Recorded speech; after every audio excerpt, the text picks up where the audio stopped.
Les habíamos dicho que volvíamos enseguida y como han visto ustedes, pues estamos cumpliendo nuestra palabra. Estamos aquí de nuevo compartiendo este ratito antes de que ustedes se vayan a la cama, este rato de charla, este rato de tertulia. Y les habíamos enunciado, mejor dicho, sobre qué íbamos a hablar, por aquello de despertar su interés, porque sabíamos que eso iba a ocurrir así. Y era la respuesta a la pregunta, ¿sin dinero a los 60? Y estamos seguros que muchas y muchos de ustedes pues han abierto los ojos y han dicho, caray, este asunto me puede interesar. Ese nombre, Sin dinero, o esa pregunta, Sin dinero a los 60, es el título del libro que acaba de presentar hace un par de semanas el emprendedor, empresario y consultor granadino Julio Díaz Verbel. Alguien que lleva vinculado toda su vida al mundo de la empresa, desde las finanzas, tuvo altas responsabilidades en Caja Rural de Granada, el emprendimiento puro y duro, llevando y poniendo en marcha una de las iniciativas más sorprendentes, llamativas y exitosas de un emprendedor emigrante, por decirlo de alguna manera, se fue a Perú y llegó a poner en marcha una estructura para mutualizar de alguna forma los gastos del universo del taxi en Perú, que créanme es absolutamente impresionante, que llegó a aglutinar a casi 200.000 taxistas de aquel país andino. Con la experiencia acumulada y sobre todo sabiendo perfectamente de qué hablaba, él se puso manos a la obra para escribir este libro. Este libro que, como decimos, está en Amazon y que está calentito, está recién publicado, que intenta dar respuesta a esa pregunta vital que nos hacemos muchos y muchas, yo creo que todo el mundo ya, de qué ocurre cuando llegamos a una determinada edad en la que sabemos la jubilación está cercana. No siempre la jubilación es la solución económica al resto de vida que nos queda por delante, que afortunadamente cada vez es mayor y con mejor calidad, pero que en definitiva es una especie de angustia que nos rodea, decir, oye, ¿qué va a pasar económicamente de mi vida? Por eso hemos querido que estuviera hoy aquí con nosotros. Julio, buenas noches, bienvenido. Buenas noches, Agustín, buenas noches, muchísimas gracias por esta presentación que ha hecho. Y enhorabuena por la criatura, ¿eh? Sí, muchas gracias. Y, Julio, no conocíamos tu faceta de escritor. Ha sido yo tampoco, ¿eh? Ha sido una sorpresa agradable. ¿Qué te empuja a escribir este libro? Mira, hay tres motivos que son los que me impulsan. El primero de ellos es que cuando vuelvo de Perú, volví con el COVID, ¿no? Y entonces me dice un amigo mío, Antonio Boza, me dice, oye, tú tenías que escribir un libro con las experiencias que has tenido allí. Bueno, vale. Al cabo del tiempo, hay muchos, me encuentro con que hay muchos compañeros, antiguos compañeros míos de la banca, no solo de la Caja, sino de otras entidades que se habían prejubilado, ¿no? Y bueno, estaban tan a gusto. Pero ¿qué pasa? Pasan los días y pasan los años y se están dando cuenta que esa tranquilidad que tenían con la pensión se les acaba, porque ya empiezan a cobrar la pensión de verdad. Y siguen con hijos en edad de estudiar universidades, de hacer máster, etcétera, etcétera. Entonces mi hijo pequeño, Jaime, que oposita a notarías, me dice, papá, ¿y por qué en vez de atender al teléfono cada 2 por 3 a amigos intentando aclararles un poco cómo pueden solucionar su tema, por qué no escribes un libro?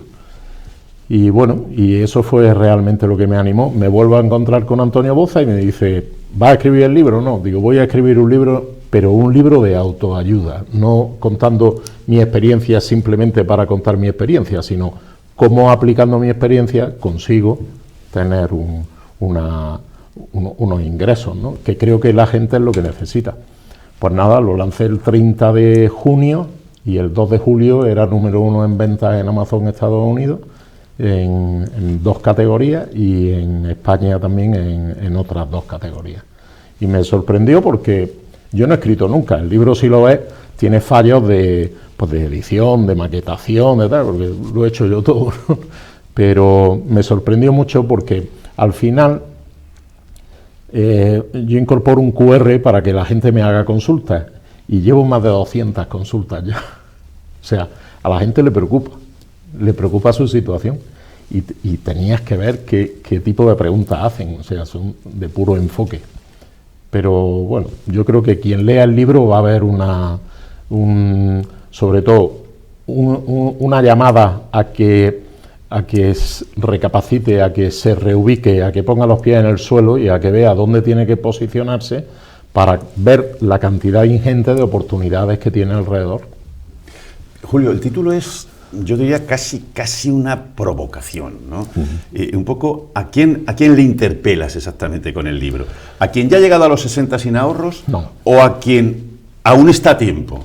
Mira, Agustín, cuando tú llegas sin dinero a los 60 es porque antes no has pensado que te podías quedar sin dinero. Si tú llegas sin dinero a los 60 es porque tú con los 40 piensas que eso no te va a llegar nunca. Si tú te conformas con tu jubilación, me parece estupendo, pero hay quien no puede conformarse con esa jubilación. Una cosa es el dinero de la jubilación para tú, bien administrado, poder tener una vida desahogada, y otra es que te encuentres con que tienes hijos, con que tienes cualquier tipo de problema que requiere una atención y que tienes que pagarla y que tu pensión es insuficiente. Entonces, si tú eso no lo has planificado, ahora todavía sigues teniendo oportunidades de ver cómo puedes obtener otros ingresos, ¿no? Y mira, yo lo considero una cuestión relativamente fácil si somos capaces de ver las oportunidades de negocio que tenemos alrededor, ¿no? Digo negocio no refiriéndome a emprender montando una multinacional ni nada de eso. Estoy hablando de conseguir una soltura económica, ¿no? Para poder estar tranquilo, poder dormir tranquilo por las noches. Y yo creo que la verdad, la gente que lo está siguiendo y que yo le estoy haciendo ese asesoramiento gratuito, por supuesto, entre comillas, pues no se encuentran satisfechos, ¿no? Y sobre todo duermen tranquilos, que es de lo que se trata. Combinas en el libro, Julio, tu experiencia vital, visión empresarial y pedagogía económica. ¿Podemos decir que el libro es una especie de guía práctica o una llamada de conciencia? Yo creo que son las dos. Agustín, porque la guía práctica está ahí, y la guía práctica tú la necesitas cuando el pino no te deja ver el bosque. Tú necesitas algo que te ponga en el suelo, algo que te diga, oye, tío, estás aquí, o sea, céntrate, puedes tener 500 ideas, puedes tener un problema que te impida ver todas esas ideas, eso es una cosa. Pero luego, por otra parte, aparte de la guía, es un toque de atención. Es un toque de atención porque en este país lo que no hay es una cultura económica ni financiera para que tú sepas cómo tienes que estructurar tus ingresos, los pocos o muchos ingresos que tengas, para en un futuro que te sirvan de colchón y que te den la tranquilidad. Porque nosotros lo que pretendemos, yo tengo 62 años, lo que pretendemos es comprar tranquilidad, estar a gusto, saber que a nuestros hijos, si es necesario ayudarles, vamos a poder ayudarles, pero sobre todo que a nosotros no nos va a faltar. ¿Por qué? Pues porque el otro día leí que ya ha nacido la persona que va a vivir 145 años. Claro, se te ponen los vellos como escarpias, ¿no? Porque dices, 145, si en 60 estamos sin un duro, pues vamos a ver ahora cómo lo hacemos, ¿no? Y entonces yo creo que es un toque de atención a que tenemos que interesarnos un poquito más.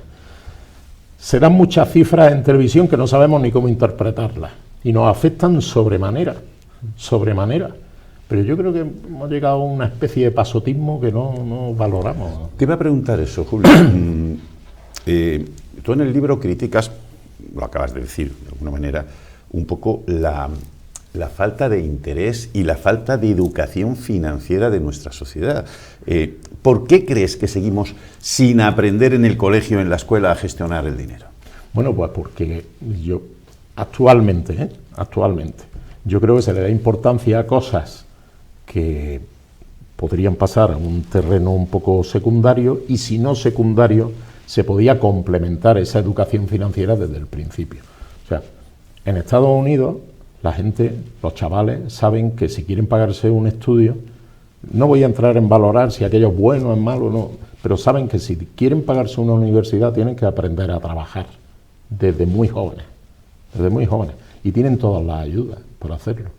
Y las empresas que los contratan también las tienen. Entonces, yo creo que no existe una cultura financiera en España, salvo para aquel que le interese de verdad adquirirla, ¿no? Y es una pena porque en España, por una serie de circunstancias, tenemos un entorno que es muy favorable para generar ingresos. El turismo es brutal, vivimos del turismo básicamente, porque la industria está cada vez más desmantelada, la agricultura, ya sabemos lo que está pasando, que es que me muero de la pena cada vez que veo el tema de los huertos solares y demás, ¿no? Pero o sea, no estamos ahora en un momento precisamente dulce industrial. Entonces, tampoco estamos en un momento dulce para el emprendimiento. Y eso es un tema bastante fastidiado, porque ¿quién sostiene la economía en España? La economía no la sostiene una multinacional que viene de Europa o de América, la sostiene la peluquera, el barecito que hay ahí enfrente. O sea, si a esa gente no se le ayuda y a esa gente no se le cubren sus necesidades y ve que está pagando por no conseguir prácticamente nada el día que se jubile, estamos haciendo algo mal. Yo, Agustín, te lo digo, tú y yo nos conocemos desde hace mucho tiempo, tenemos confianza, hemos hablado un montón de veces, y es que, ¿por qué hacemos las cosas tan mal? ¿Por qué planificamos las cosas tan mal? Yo estoy harto ya de ver reuniones de políticos y es que no, si es que ya estamos cansados de eso. Yo creo que es que la sociedad está harta ya de ese tema. ¿Serías partidario, Julio, de que hubiera una asignatura troncal desde sí, muy pequeñitos en el cole, para que desde que somos muy niños sepamos cómo hay que hacer esas cosas? Claro, pero por supuesto, si es que no es tan difícil. Es que, vamos a ver, tú me enseñas a mí a que salga a la calle y a que busque o sea, me preparas, entre comillas también, ¿no? Por eso lo pondría también en solfán. Me preparas para que ejerza una carrera, pero no me preparas para que yo gestione los ingresos que voy a obtener cuando desarrolle esa carrera. Eso es tan peligroso como darle una metralleta a un mono, ¿no? Le estamos dando a este señor, ahora ya empieza a ganar un dinero, le damos su dinero y ahora ese señor, ¿qué hace con ese dinero? Lo mete en el banco, se compra un piso, lo primero, se compra un coche, lo segundo, se compra un piso. ¿Bajo qué modalidad se compra el piso? No, la de toda la vida. Pero diga, la de toda la vida a lo mejor no es la que tiene que ser. ¿Qué capacidad tiene ese señor para valorar cuál es la mejor opción? Ninguna. La que le dice el amigo, el peluquero, el del bar. Eso no es cultura financiera. Pero alguien que nos esté escuchando ahora mismo, Julio, puede decir, claro, Julio de Verbey nos está diciendo que tenemos que ser capaces de gestionar nuestros ingresos, etcétera, etcétera. Pero nos puede decir, hombre, con unos ingresos como los que tiene ahora mismo la media de este país, con unos precios de la vivienda como los que hay en este país, ¿cómo voy a ahorrar? Una cosa es ahorrar y otra es gestionar bien. Si tú le dices a una persona que le faltan todos los meses 300 euros para cubrir, para llegar al punto de equilibrio, digamos, ¿no? Para cubrir ingresos y gastos, efectivamente esa persona no va a llegar. Ahora bien, si esa persona sabe analizar los gastos que tiene, porque, mira, hay cosas curiosas y hay comportamientos muy curiosos. Yo no quiero con esto meterme con nadie, ni cada uno valora la importancia de las cosas que según su criterio, ¿no? Pero yo veo mucha gente que no tiene dinero para necesidades casi vitales y tiene, por decirlo de alguna forma, fugas de dinero por otro sitio en cosas que no deberían de existir, ¿no? Ojo, vamos a ir por partes. Los ingresos son insuficientes, eso como premisa básica. El sueldo no ha crecido, tenemos una inflación galopante, los sueldos no han crecido como para cubrir esa inflación, el tema es deficitario, punto. Pero, aún así, tú puedes hacer una mejor administración de de tus ingresos. Y no solo eso, sino que los puedes complementar. Y ahí es donde yo con el libro pretendo plasmar, precisamente porque gente que estaba en esa situación me dice, oye Julio, pero es que yo lo que gano es esto, ¿vale? Lo que gana es eso, pero ¿por qué no puedes ganar algo más? ¿Por qué no complementas? ¿Y cómo lo hago? Porque es que yo no conozco a nadie. No, mira, perdona, si tú has sido dependiente de una tienda, es que además, es que se lo demuestro, ¿no? Tú has sido dependiente, tú eres un experto en relaciones públicas, no has trabajado en la puerta de una discoteca, no tienes una talla para ponerte minifalda, pero tú eres un experto o una experta en relaciones públicas. Tú sabes perfectamente contactar con la gente que tienes alrededor y ver qué necesidades tienen. Son los que más cerca te pillan. Y a ellos es a los que les tienes que preguntar cómo puedes, o sea, qué necesidades son las que tienen. Tenemos que comunicarnos más y sobre todo, Agustín, no tenemos que pensar que es que, joder, como yo he sido director de no sé qué, yo he sido adjunto al presidente de una entidad financiera. Cuando me fui, dejé de ser adjunto al presidente de una entidad financiera. ¿Y qué pasa? Pues que te tienes que reinventar. Y te vas a otra cosa, y luego a otra, y vas buscando, y el mercado te va, cuando te mueves, el mercado te genera oportunidades, y tú las vas viendo y las vas eligiendo. Viendo Netflix, te garantizo que no te salen opciones. Insistes, Julio, en el libro en que no hay edad para construir la independencia económica. Por supuesto. ¿Y cuáles son los 3 primeros pasos que debería dar alguien de 50, 60 años, o incluso antes de llegar a esa edad, para planificarse? Depende de la meta que quiera alcanzar. Hay gente que llega a esa edad y dice, vale, ahora tengo un poco de dinero, voy a ver si lo empleo en desarrollar la ilusión que tengo desde que era pequeño. Vale, eso suele ser un fallo. Porque una cosa son tus ilusiones, tus fantasías, tus sueños, y luego hablaremos de los sueños, y otra cosa es la realidad del mercado. El mercado te acepta y te rechaza en 24 horas. Poner un negocio en marcha hoy vale una pasta. Licencia, impuestos, alta, una barbaridad. Si tú estás iniciando una idea que no sabes todavía si es buena o mala, si no sabes si esa idea va a generarte un ingreso o no, es absurdo que te lances a ponerla en marcha, porque, a ver, emprender no es lanzarse, emprender es tener una idea, valorarla, sopesarla, estudiarla muy a fondo, ver la competencia y ver si te puedes arriesgar, porque no olvidemos que los autónomos arriesgamos todo lo que tenemos. O sea, un fallo a los 60 te puede condenar ya para siempre. Entonces, el buen asesoramiento, asesórate bien. Lo primero, asesórate, investiga todo lo que quieras investigar y luego ponte en manos de alguien, que hay muchísima gente con muchísima experiencia en lanzar nuevas ideas, en lanzar proyectos, y que no te va a cobrar nada, que no es por el interés, que el interés, en mi caso, es porque yo quiero ser partícipe de cosas que prosperen y de personas que prosperen y ayudarle a la gente. La gente a lo largo de mi vida profesional se han portado muy bien conmigo, todo el mundo. Y si yo ahora, el tan manío dicho ese de si yo puedo devolverle a la sociedad algo de lo que me ha aportado, pues yo estaré encantado. No hay una regla fundamental para iniciarse en algo. Tú fíjate, una persona que decide, tengo un ejemplo claro en Málaga, un matrimonio, 65 y 67 años, y uno de ellos amante de los animales, de los perros.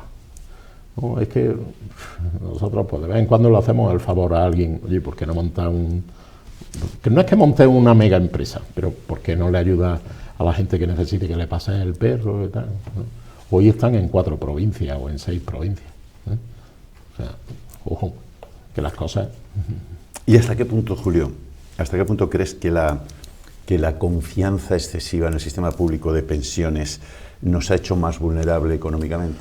Hombre, pues no lo entiendo, porque yo la caja de las pensiones llevo escuchando que está quebrada hace ya muchísimos años, y tú también, ¿no? Pero, a ver, No creo que en España antes te jubilabas, hace 25 o 30 años te jubilabas y vivías bien, medianamente bien, ¿no? Hoy te jubilas y no tienes ni para comprar el pan toda la semana. Esa es la pena. No se han equiparado.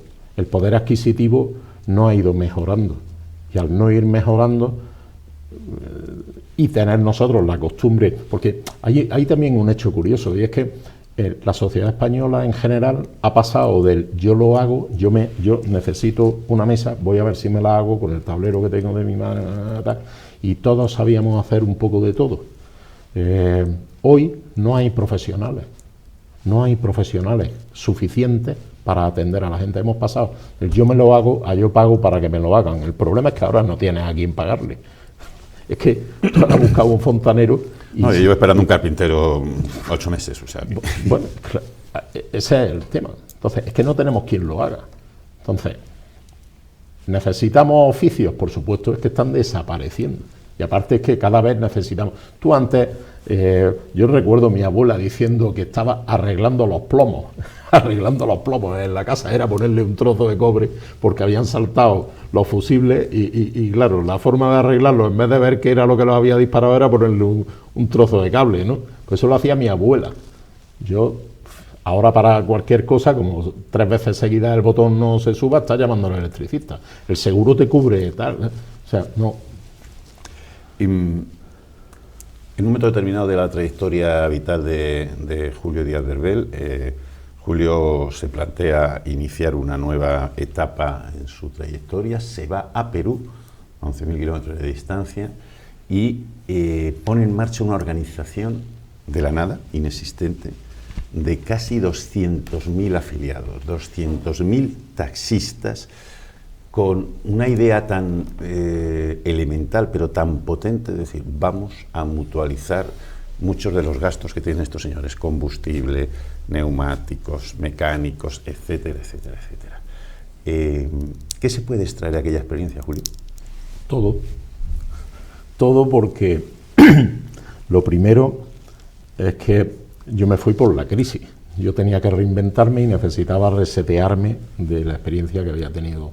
Las experiencias que había tenido aquí, ¿no? Porque ya era un cúmulo de experiencias que digo, no, vamos a empezar de cero, vamos a aclararnos y vamos a poner el foco en algo que sea una sola cosa. Entonces me fui allí, estuve trabajando me iba a ir a Estados Unidos, pero no encontré empresas para llevármelas allí a desarrollar negocios.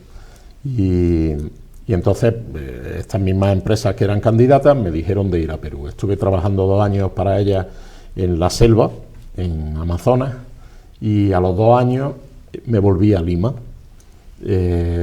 a desarrollar mi propio negocio.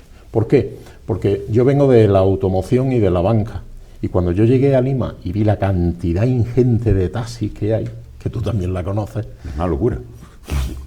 Yo en aquella fecha había censados entre formales e informales, porque los informales también los tienen más o menos calculados, aunque no pagan su licencia, 470 y tantos mil. O sea, son una burrada. ¿Por qué? Porque los edificios son muy bajitos por los terremotos y por tanto la extensión de la ciudad es enorme.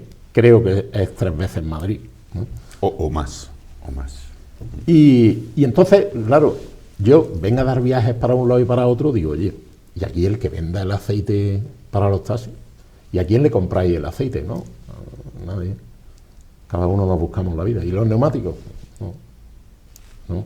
Y el combustible tampoco.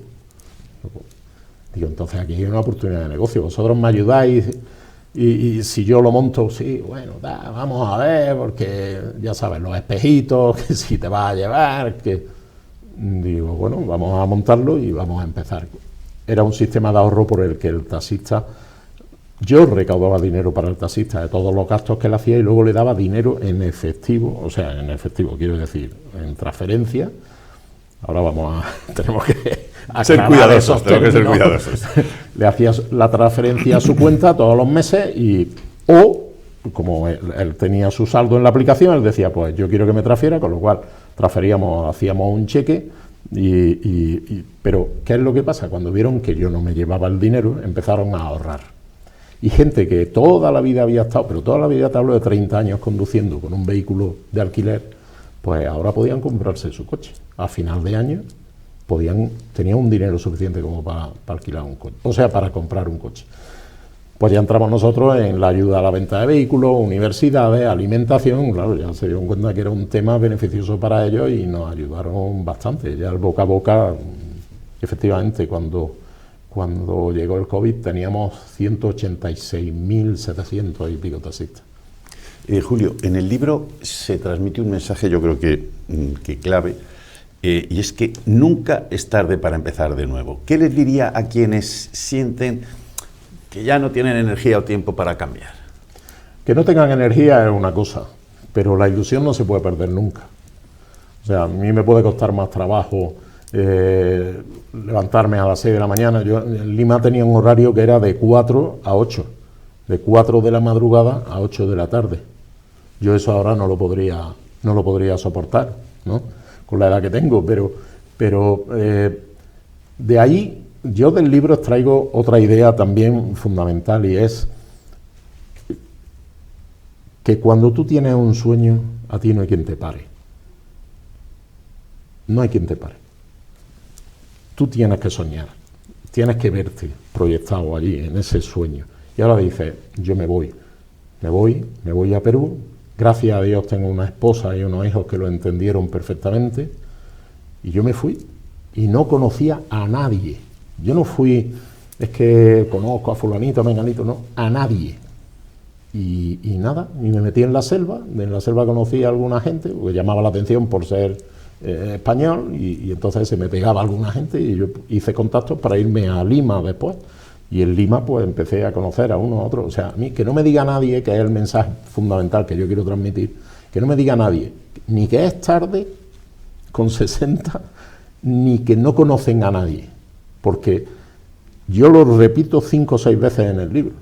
No conocía a nadie, absolutamente a nadie. Y yo no soy un portento de la comunicación ni nada por el estilo. Eso tú sí, yo no. Pero cuando llegas a un país de esos y te encuentras a cara de perro con 12 millones de personas en una ciudad, dices, bueno, pues alguien confiará en mí, ¿no? Y empiezas con uno, con otro, que sí, que te dicen 1 de cada 100, vale, pues vamos a acabar con los primeros 99 cuanto antes porque tengo que empezar. Y no te puedes callar, no te puedes parar, no puedes pensar, yo ya tengo 62 años. Yo tengo ahora mismo 3 iniciativas, una de ellas la conoces tú. Llevo 9 años para ponerla en marcha, Exur, el campeonato de supervivencia. ¿Voy a tirar la toalla? En la vida. ¿La haré con 70 años? Pues posiblemente, cuando tenga sponsor.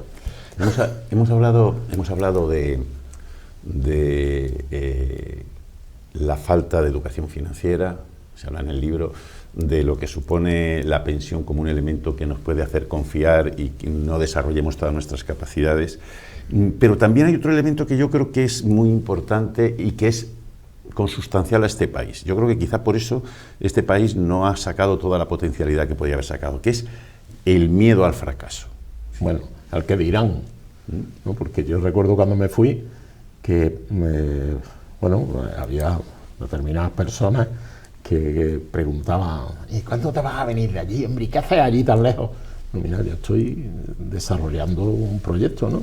Y cuando me veían, que a lo mejor me decían, bueno, y ahora, ¿y cuándo te vuelves? Pues mira, dentro de un año, dentro de 2, a lo mejor ya, venga, hombre, déjalo ya, ¿qué tal? Esa misma gente es muy contaminante,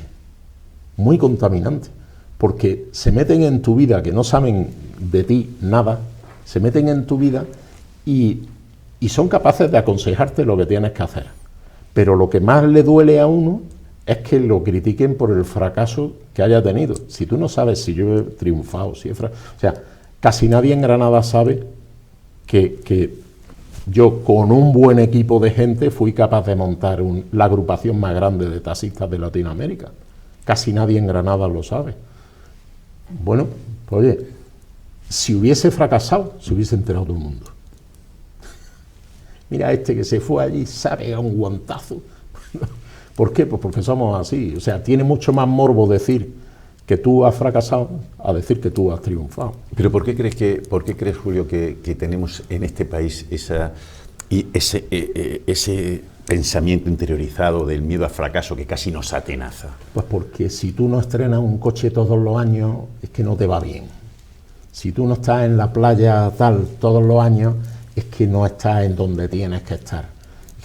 Mira, una de las cosas que te da la edad, y sobre todo haber tenido varios aterrizajes, ¿no?, es que te pone las cosas en el sitio que de verdad les corresponde. A mí, o sea, yo he fracasado muchas veces con muchos proyectos que he tenido, algunos grandes, y he fracasado. Pero estoy buscando siempre el mejor proyecto. Eso es consustancial con cada uno, ¿no? O sea, no... Hay demasiado acoso a la gente que fracasa, porque las lenguas son viperinas. Y entonces cuando tú montas un negocio haciendo todo tu esfuerzo, arriesgando el patrimonio familiar, miles de horas, miles de esfuerzos, has sacrificado a tu familia, lo has sacrificado todo, y fracasas, oye, dice, me cago en la mano, y encima viene el desgraciado este y me dice que ya te lo dije yo, hombre, pero tío, métete en tu vida, ¿no? O sea, no es... En Estados Unidos, cuando has fracasado tres veces, te dicen ánimo, porque si la siguiente empresa no triunfa, va a ser la otra, pero vas a triunfar. ¿Por qué? Porque has sido capaz de levantarte tres veces. Aquí, por desgracia, y me gustaría decir lo contrario, cuando llegas a un banco y ves que has fracasado una vez, ya te cierra la puerta, de par en par. Tú ya eres un apestado, porque montaste esto, te hundiste y ahora ya que te lo dé otro. No, eso no puede ser así. Te hablan de la ley de la segunda oportunidad. La segunda oportunidad es quitarte la deuda, pero no abrirte una segunda puerta. Eso no te lo hacen. ¿Qué tienen los anglosajones que nosotros no tenemos para que eso ocurra allí y así están como están y no aquí? Pues tienen confianza, porque ¿qué tienen los anglosajones para que el talento español se vaya allí a ganarse la vida y no se quede en España? Cobran más. Mira, mi hijo tiene un compañero que es odontólogo y está haciendo un máster en Michigan.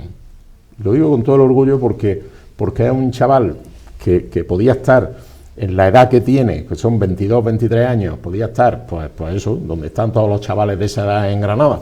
Este se ha ido a Michigan, ha sacrificado todo y está estudiando como que es un portento.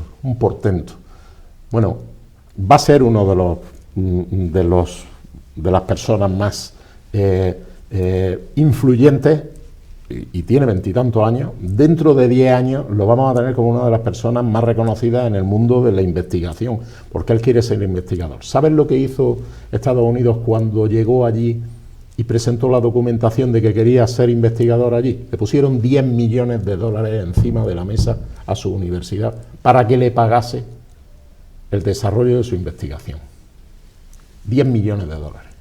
¿Por qué? Porque iba con una cosa que puede ser una revolución en el tema óseo de la odontología. Y, oye, pues, y le digo, ¿qué suerte has tenido que te han dado esto? Y dice, no, en la Universidad de Michigan estamos 30 y tantos becados, igual, 30 y tantos.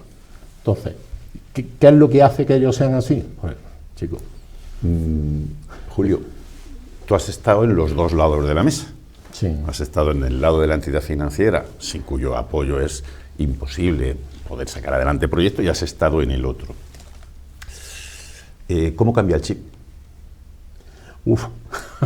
Pues mira, cambia porque yo recuerdo cuando entré en banca, que cuando me hicieron la oferta de entrar en banca, una persona a la que quiero muchísimo, me entrevistó, Santos Mansilla, y me dijo, dice, ahora vas a estar en el otro sitio, pero quiero que pienses como cuando estabas en la empresa, porque nosotros necesitamos que nuestra gente piense en qué pantalones está metido el que viene a pedirnos dinero.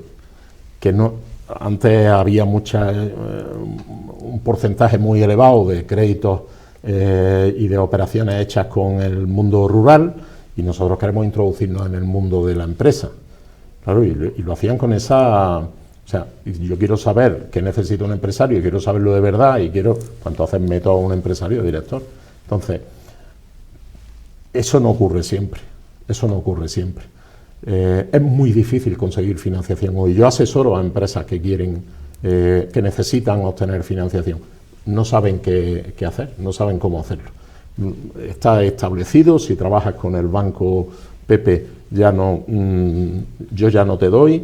Si ya el año pasado tuviste este problemita que fue un retraso con Hacienda, ya no te doy, ya te ha cerrado las puertas, hay grandes dificultades y luego los precios de la financiación son de arrea. Si tú a tu negocio le metes además los gastos financieros que tienes por este tipo de operaciones, conseguir una póliza de crédito, un préstamo, lo que sea. ¿Y qué es lo malo de eso? Lo malo es que la gente recurre a otros tipos de financiación, que son los que acaban arruinándolo antes. Lo decías antes, Sin Dinero a los 60 ha alcanzado récord de ventas en España y en Estados Unidos en cuestión de días. ¿A qué le atribuyes el éxito? Pues mira, cuando lo publiqué, me llamó la atención que, bueno, si bien no tenía muchas valoraciones, se vendían libros. Y yo veía todos los días, digo, oye, esto está funcionando, ¿no? Pero yo lo atribuyo a que hay una inquietud manifiesta. O sea, el libro está siendo el más vendido en Estados Unidos, pero por gente de habla hispana. Conozco bien aquella zona y al igual que esta, la gente cuando llega a los 45, 50, ya empiezan a verle las orejas al lobo y dicen, ¿y ahora cómo me preparo yo? Porque el sueldo siempre es justo, es lo que tú decías. El sueldo siempre es justo. Casi nunca podemos ahorrar con lo que tenemos, o eso pensamos. Una de las cosas que pongo ahí es que hay que hacer una lista de en qué se nos va el dinero, porque tenemos una cantidad, en el campo le dicen rateras, ¿no? Cuando el agua se va de la acequia y las ratas hacen sus rateras, entonces el agua se va por ahí, al final, el agua que sale desde el nacimiento y la que llega allí no es la que sale del nacimiento, hay muchísima menos porque se ha ido por las rateras. Tú tienes una serie de gastos que no te das cuenta, pero empiezas a sumar y dices, oye, que es que tengo aquí 700 euros, es que tengo aquí 450 euros, es que tengo... Y son cosas totalmente prescindibles. Entonces, si te quitas eso y piensas de otra forma, que es lo que trato de dar a entender en el libro, tu situación puede mejorar bastante. Y si te crees que no, escríbeme, porque muchas veces nos acostamos con el problema, nos levantamos con el problema y necesitamos que venga alguien, nos toque aquí y nos diga...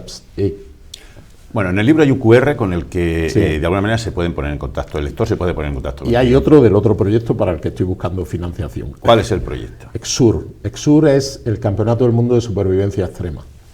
Lo tengo registrado, se va a hacer, es una prueba en cada uno de los 5 continentes, en el sitio más inhóspito de cada continente, y mi intención es conseguir financiación para hacer la primera en Perú, que ya lo tengo autorizado en Amazonas, y conseguir financiación para hacer la primera y luego ya iremos viendo la siguiente. Pero la primera sí necesito hacerla porque va a ser una prueba brutal. Es sin asistencia, o sea, imaginaros lo que es llegar en un helicóptero, una serie de equipos, soltarlo en un punto de la selva y que se busquen la vida hasta dentro de 8 días que lo recojamos en la meta, el que llegue, claro, el que no, a buscarlo.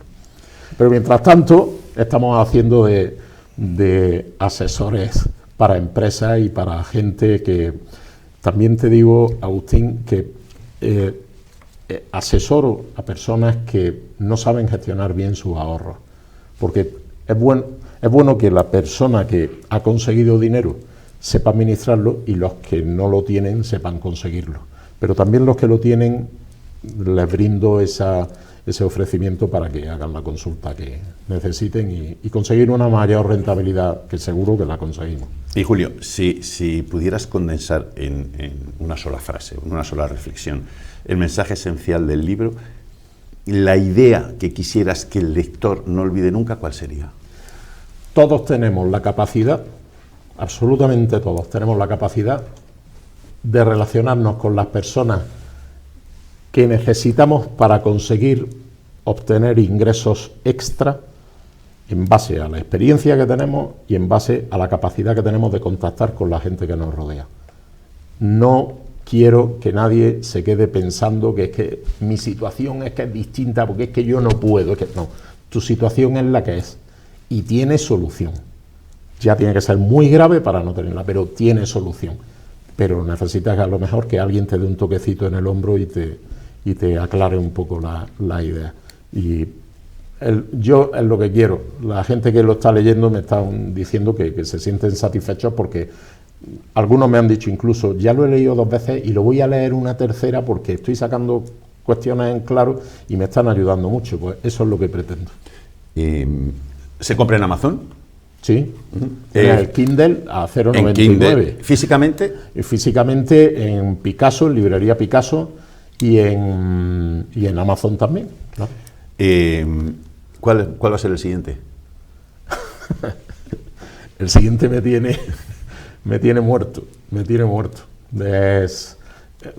Tengo dos. Otro también del tema económico y una novela. Los voy alternando porque cuando me quedo perdido en uno me cambio al otro y así sigo escribiendo. Lo que sí he descubierto es que escribir me libera mucho y me hace sentir muy satisfecho porque en definitiva en el libro puedes poner lo que quieras y si lo que pretendes es ayudarle a la gente, ves que tu ayuda se queda plasmada y que eso va a quedar ahí siempre. Entonces, qué mejor que dejarle a mi hijo y a mis nietos un recuerdo de cómo su padre quiso ayudarle a la gente a tener mejor vida, ¿no? Pues llegamos al final de nuestro tiempo, eso nos ha pasado volado. Sabíamos que les iba a gustar.